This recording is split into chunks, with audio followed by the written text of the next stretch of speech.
SC వర్గీకరణపై మాట తప్పిన తెలంగాణ రాష్ట్ర ముఖ్యమంత్రి రేవంత్ రెడ్డి ప్రవర్తన తీరును ఖండిస్తూ ఈ నెల 9వ తేదీన కామారెడ్డి జిల్లా కేంద్రంలోని అంబేద్కర్ విగ్రహం నుంచి జిల్లా కలెక్టర్ కార్యాలయం వరకు నల్ల జెండాలతో నిరసన ర్యాలీ ఉంటుందని ఎంఆర్పీఎస్ మరియు అనుబంధ సంఘాల ఆధ్వర్యంలో ఆర్ఎండ్బీ గెస్ట్ హౌస్ లో మీడియా సమావేశం నిర్వహించి తెలిపారు. ఈ కార్యక్రమంలో ఎంఆర్పీఎస్ జిల్లా మహిళా అధ్యక్షురాలు లక్ష్మి, రాష్ట్ర ప్రధాన కార్యదర్శి పద్మారావు, జిల్లా సీనియర్ నాయకులు బాలరాజు, బాన్స్వాడ నియోజకవర్గం ఇన్ఛార్జ్ సాయి కుమార్, పాల్వంచ మండలం అధ్యక్షుడు భూమేష్, మహిళా అధ్యక్షురాలు లావణ్య, ఎంఆర్పీఎస్ అనుబంధ సంఘాల కార్యకర్తలు, నాయకులు పాల్గొన్నారు.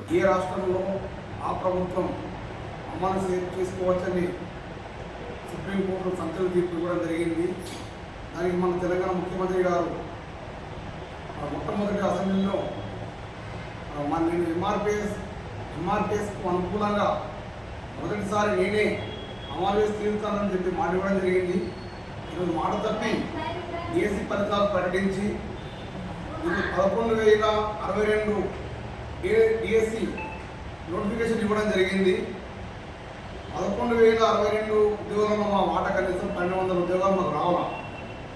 మీరు పాత లెక్కలకు పోతే మాకు మినిమం ఎంత 400, 350 ఉద్యోగాలు మాకు రావాల్సి వస్తుంది.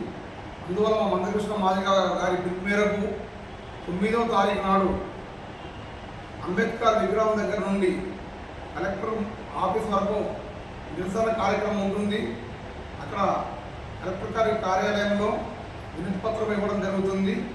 దీనికి ఎంఆర్పీ శ్రేణులు, కామారెడ్డి జిల్లా శ్రేణులు అందరూ పెద్ద మొత్తంలో తరలి రావాలని కోరుకుంటున్నాం. మందకృష్ణ మాదిగ అన్నగారి పిలుపు మేరకు మన ఆర్ఎండ్బీ గెస్ట్ హౌస్లో ఈ ముఖ్య నాయకుల సమావేశానికి వచ్చేసిన ప్రతి ఒక్కరికి నా ఉద్యమ నమస్కారాలు.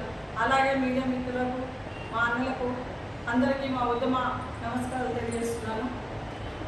విషయం ఏమనగా సుప్రీంకోర్టు ఇచ్చిన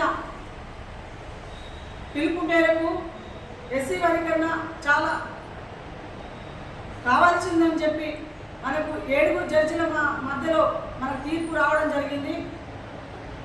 ఆ తీర్పు ఇట్లా వచ్చిందో లేదో వెంటనే మన తెలంగాణ మంత్రి గారు, ముఖ్యమంత్రి గారు మనకు వెంటనే అది కావాల్సిందే అని చెప్పి మనకు మాట ఇవ్వడం కూడా జరిగింది.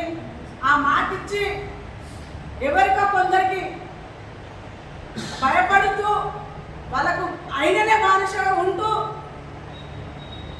ఎవరైతే మాకు ఎస్సీ వర్గీకరణ వద్దని చెప్పడం జరుగుతుందో అక్కడ వాళ్ళకు భయపడుతూ వాళ్ళకు మద్దతుగా ఉంటూ ఆ రోజే మనకు వెంటనే ఇలాగ పిలుపు వచ్చిందో లేదో మాకు సుప్రీంకోర్టు చేయొచ్చు అని మనకు. ఇంకొకటి, మాకు ఇచ్చిన మాట పైన మీరు ఉండాలని చెప్పి మేము కోరుతున్నాము. కామారెడ్డి జిల్లా తరఫున ఎస్సీ వర్గీకరణ అంటే మా ఒక్కరికే కాదు, ప్రతి 59 కులాలు ఉంటాయి. అందులో మా మాట మేము అడుగుతున్నాం, మా అందరికి సంబంధించిందే కదా అని మేము తెలియజేస్తున్నాము. ప్రతి ఒక్కరికి సంబంధించిందే కదా, ఎందుకు నువ్వు భయపడుతున్నావు, ఎందుకు ఆ రోజు ఎందుకు మాట ఇచ్చావు అని మేము నిలదీస్తున్నాము మా కామారెడ్డి జిల్లా తరఫున. అందరికీ నమస్కారాలు. అలాగే 9వ తారీఖు నా మాదిగ జాతి ప్రతి ఒక్క విలేజ్ నుంచి, ప్రతి ఒక్క పల్లె నుంచి, మండలం నుంచి, గ్రామ స్థాయి నుంచి